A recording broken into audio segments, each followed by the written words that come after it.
you wondering which seeds to start in April? Maybe you don't want to let another growing season pass you by, so you're looking for some guidance right now? Well, I am here to share exactly what I'm planting, so stick around and you'll find out. Welcome to True Freedom Permaculture, where I give you all of the tips and tricks that you need in order to have a green thumb, even if you weren't born with one. Let's begin. Well, if you saw my last video, you found out what I was growing in March. So some of you, like me, might have some seedlings starting to come up. April's a little bit different. Your opportunities are starting to open up a little bit. The days are starting to become warmer. Keep in mind, I live in Zone 5 in upstate New York. So this means mostly warmer days we're starting to see, with a few occasional cold nights.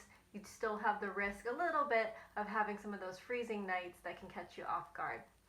But anyway, what I'm planting indoors now are tomatoes, peppers, cucumbers, also eggplant, summer squash, zucchini, my parsley, and cilantro.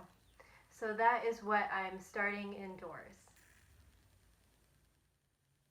Because of these late freezes, I know some of you can't hold back and you want to just put things in the ground and get started ahead of time. So feel free to do that.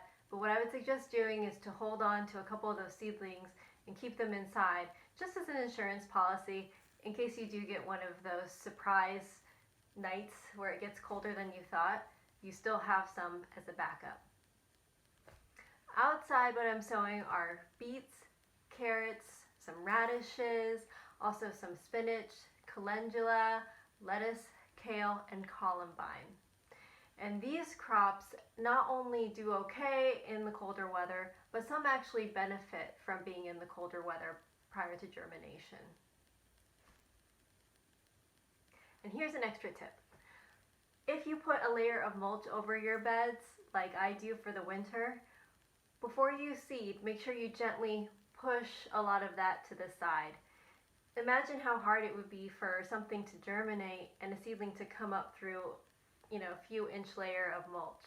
So before you do that, set yourself up for success and make sure that you move some of that mulch aside prior to seeding. So building off of last month, I'm also starting to harden off some of my seedlings, like my onions and my artichoke. I want to hear what you're growing too, so make sure to let me know in the comments below. Spring is always the time of year when you really hit the ground running. If you do the hard work now, then hopefully in the summer you'll begin to enjoy the fruits and vegetables of your labor. But keep growing and keep at it. I know you can do it. If you're looking for something to enjoy now while you're patiently waiting for your seedlings to come up and for it to get warm enough outside, give my radish microgreens a try. In this video that's coming up here, I take you step by step through the process of how I do this, and what's nice about it is that the radish microgreens are ready from seed to being ready to harvest in under a week. I'll see you in that video.